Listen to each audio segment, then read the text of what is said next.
Hello everyone, back to this channel again. How well do you know the world of anime and manga? Especially when it comes to the word netorare. It's pretty common in that world. Usually this term is shortened to NTR. But what is NTR? And how did its history make it one of the most popular genres until now? In this video, we're going to talk about the history of netorare. So let's dive right in.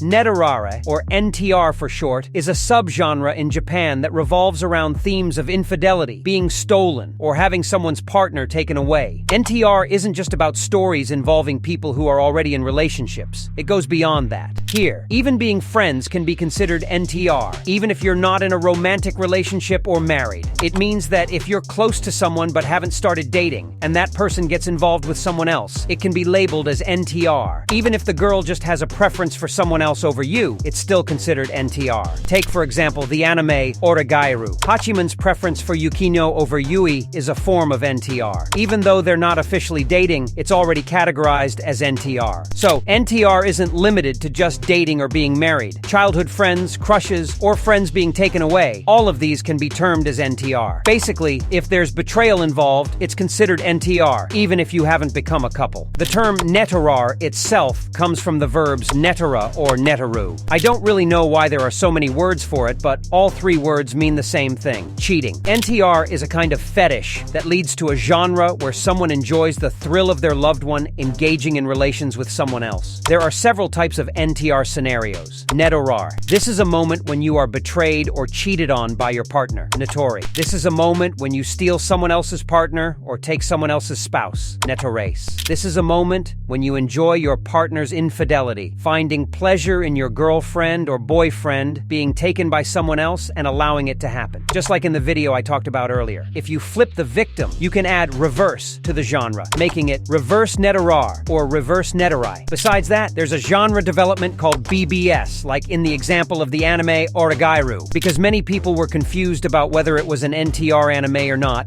the BBS genre was introduced to draw a line between relationships without official status, stating that it's not an NTR story, but rather a BBS story. However, it's up to you whether you want to call it NTR or not, as many people may not know much about the BBS genre. Most of them still refer to stories involving romantic entanglements as NTR. Generally, netorare stories aim to evoke anger in their viewers by presenting tales in which the main character feels crushed because their partner is taken by someone else. Typically, this starts with the heroine being coerced or threatened by someone else and gradually turns into an addiction to that person, almost like brainwashing. Sometimes, the heroine willingly cheats because the main character is no longer attractive or is in a situation far away, for example. Now let's delve into the history of netorare. In Japan, since ancient times, it has been quite common to practice polygamy.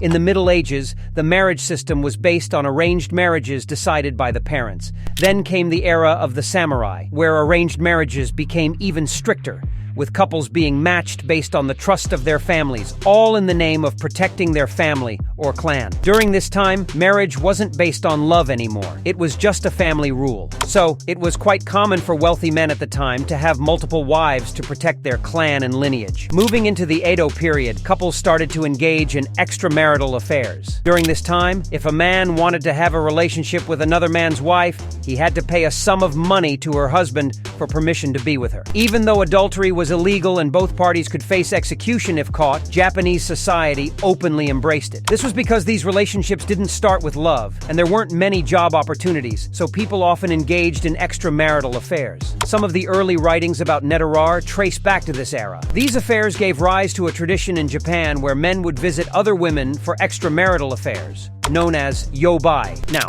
let's fast forward to the modern era. After Japan's defeat in the war, Western influences began to reshape the culture. Polygamy gave way to monogamy, and infidelity, which was once common, is now considered immoral. Married couples are expected to be faithful to each other. So, netorare has been a part of Japanese culture since ancient times, which is why the Japanese have a strong affinity for it. In the modern era, the culture of eroge began to spread. With the emergence of eroge games, the netorare genre saw rapid growth. The first eroge game to explore netorare was Motif in 1998, followed by Dokusei in 1992. Then came the internet era. in the early 2000s. In that year, someone created a thread on a website called Pink, which is similar to 2channel, seeking recommendations for eroge games. We're not entirely sure if this person was specifically looking for netorare or hiropin, a tied-up genre, if you're not familiar. But it seems they were indeed searching for netorare games. Back then, the term NTR, or netorare, didn't exist yet, so it's unclear what this person meant. A few months later, another similar thread appeared, but this time, it was crystal clear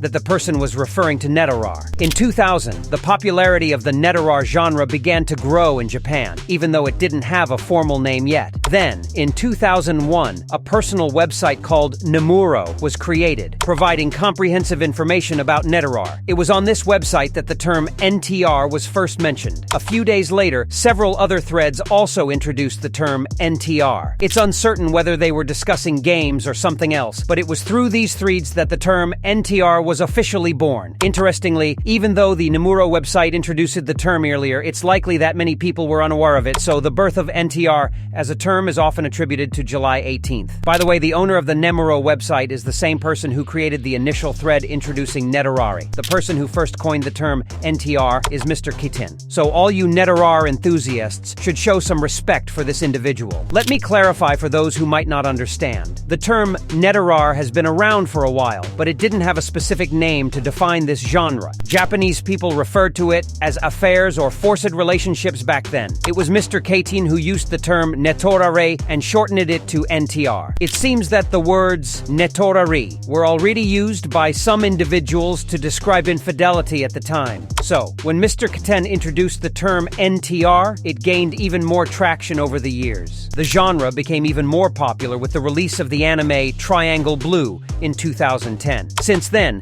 the term NTR has continued to rise in Google searches, and the genre has continued to expand, encompassing manga, anime, video games, and even other videos too, if you catch my drift. It has become one of the favorite genres to this day. So, do you understand what netorare is now and how this genre evolved? I also wanted to discuss why some people love or hate this genre, as well as why netorare characters often seem the same. But let's save that for a separate video so I can research it more thoroughly. So, what was the first netorare anime or manga you came across? Please write it in the comments so I can see. Well, that's probably all for this video. If you enjoyed it, don't forget to click subscribe below, and if you have any other topics you'd like me to discuss, just leave a comment. Thank you to those who watched, and goodbye, everyone.